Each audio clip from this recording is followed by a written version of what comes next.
नमस्कार, न्यूज़ 87 में आपका स्वागत है। मैं हूँ तंदीप कौर। दुनिया भर में एक वायरस जो है अपनी दहशत फैला चुका है। यहाँ हम बात कर रहे हैं कोरोना वायरस की। इस समय की बात करें तो इस समय गर्मी जो है काफ़ी हो चुकी है और इन गर्मियों में कई प्रकार की बीमारियाँ जो हैं वो भी होती हैं। और साथ ही साथ हमने सुना था कि गर्मी से जो है कोरोना वायरस में कहीं ना कहीं जो है बदलाव देखने को मिलेगा, कुछ कंट्रोल जो है कोरोना वायरस पे पाया जाएगा। इसी सिलसिले में आज हम बात करेंगे नेशनल हॉस्पिटल करण बाग से डायरेक्टर जसबीर कौर हमारे साथ मौजूद है, तो हम उनका स्वागत करते हैं न्यूज़ 87 में। मैम, स्वागत आपका न्यूज़ 87 में। मैम, क्या कहेंगे किस तरह से जो इस टाइम जो है गर्मी है वो फैल रही है और गर्मी में जो है बीमारियाँ कौन कौन सी बीमारियाँ होती हैं, उसमें हमें क्या प्रिकॉशंस लेनी चाहिए? देखिए, गर्मी की जो बीमारियां हैं और इस साल की जो गर्मी है उसमें सिर्फ इतना डिफरेंस है कि इसमें एडिशनल एक वायरल पेंडेमिक और है। अदरवाइज़ गर्मी की बीमारियां हर बार वही डिहाइड्रेशन, डायरिया, वॉमिटिंग, पेन, वो तो एंड फीवर वो तो रहता ही है। वो वायरल जितने भी bacterial and viral infection India में है वो तो हैं, पर इस बार का एडिशन है कि एक कोरोना भी साथ है। पहले ये कहते थे सब लोग, नहीं गर्मी में ये वायरल सर्वाइव नहीं कर सकता। This is not the truth. ये सच्चाई नहीं है। अगर ऐसा होता ईरान और इराक में इतनी ज़्यादा कैजुअलिटीज़ नहीं होती। तो मौसम का कोई रोल नहीं है बीच में? कोई रोल नहीं है मौसम का कोरोना वायरस को ख़त्म करने के लिए। कोरोना वायरस एक पेंडेमिक है जो स्प्रेड हो रहा है, वो किसी भी टेम्परेचर में स्प्रेड होगा। ज़्यादा वो स्प्रेड होगा अगर आप इनक्लोज किसी एसी के चैम्बर में अगर कोरोना पॉजिटिव के साथ खड़े हैं तब होगा। ऐसा नहीं है कि अगर आप बाहर खड़े हैं और आपके साथ एक कोरोना पॉजिटिव पेशेंट खड़ा है, बाहर गर्मी है, टेम्परेचर 40 है तो वो स्प्रेड नहीं होगा। नो, ये ट्रूथ, ये सच्चाई नहीं है।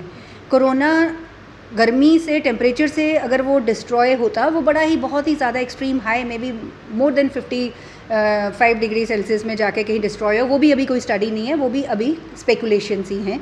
क्योंकि अगर ऐसा होता तो ईरान और इराक में इतनी सारी डेथ्स होती ही नहीं। They are the hottest deserts we have in the world.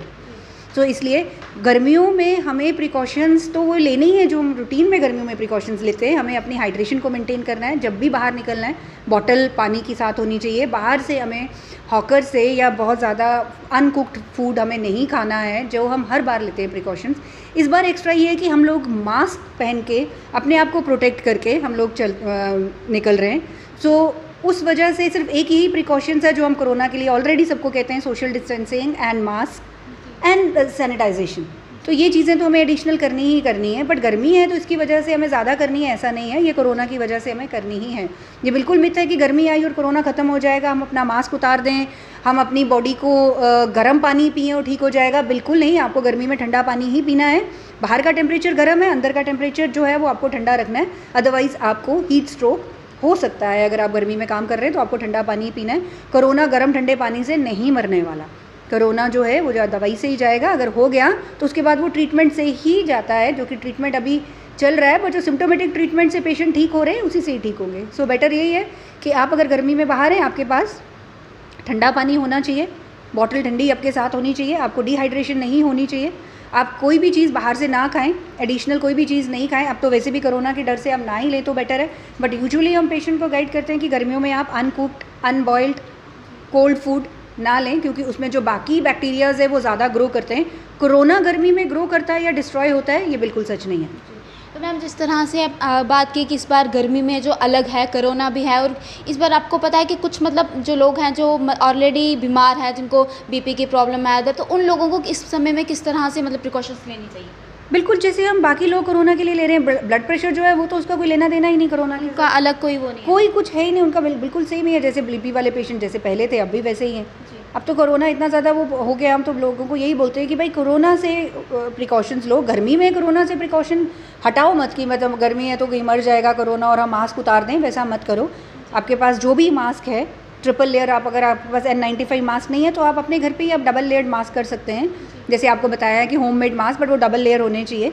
सो वो आप पहन के बाहर जाओ। और एडिशनल ये है कि जैसे हम लोग जो वर्किंग लोग हैं, जो मेरा नेशनल हॉस्पिटल है, हमने 22 मार्च को अनाउंस किया था उन्होंने लॉकडाउन, और हमने 23 मार्च को अपना काम डबल कर दिया था। हमने अपना स्टाफ डबल कर दिया, हमने प्रिकॉशंस डबल कर दिए। मैक्सिमम नर्सिंग होम्स शटडाउन हो गए J&K में, जम्मू में। सिर्फ एक नेशनल हॉस्पिटल है जो थ्रू आउट चला है, जिसका रिकॉर्ड रहा है कि जितने एक दिन भी हमने लॉकडाउन नहीं किया, हमने अपनी OPD डबल कर दी, हमने अपने जो भी हम काम करते थे हमने अपना स्टाफ डबल कर दिया, लेकिन प्रिकॉशंस के साथ।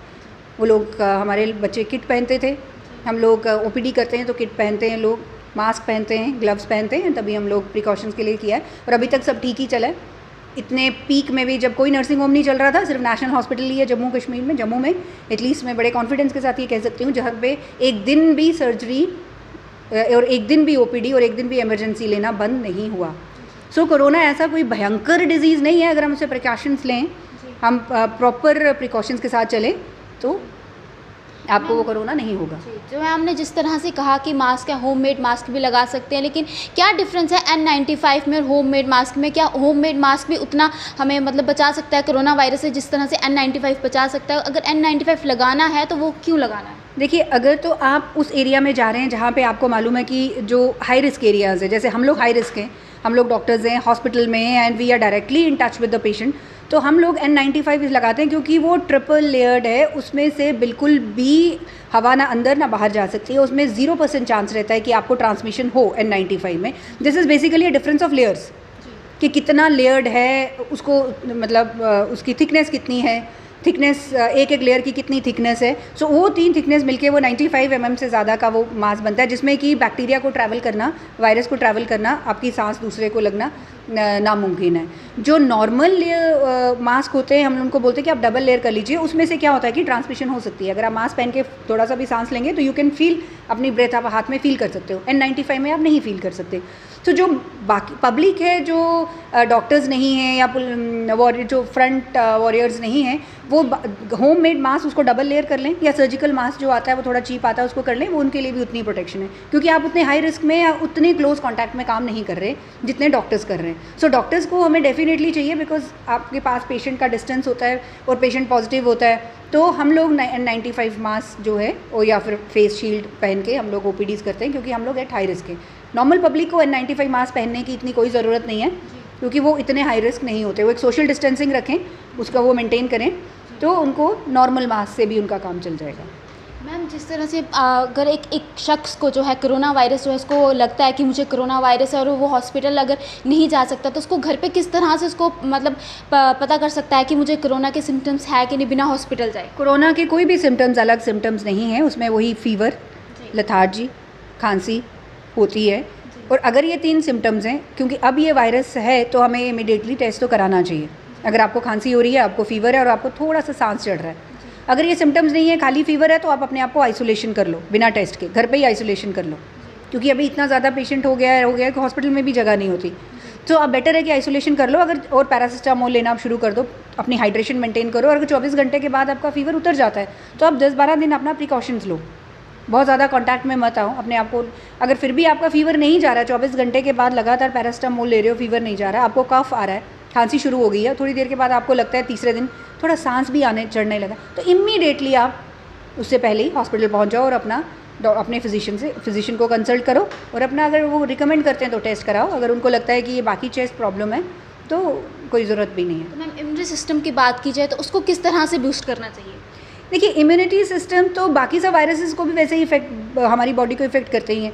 इम्यूनिटी सिस्टम को तो अभी आर्टिफिशियल आप अगर केमिकल्स खा के, दवाइयाँ खा के बूस्ट करोगे तो वो मुझे नहीं लगता कि वो कोई इम्यूनिटी बूस्टिंग है।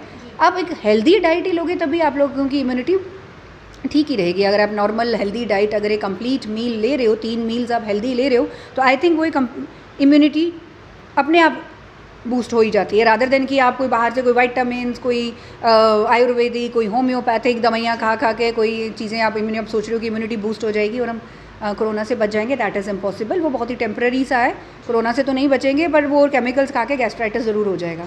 सो बेटर एडवाइस मेरी यही है कि आप home food, fresh food, green vegetables, fruits, dry fruits, juices घर पे ही अपने आप बनाएं, और वही होम फूड आप अपना, हमारा इंडियन जो मील्स हैं वो बड़े कंप्लीट मील्स हैं, उसमें carbohydrates, fats, proteins, vitamins already होते ही हैं।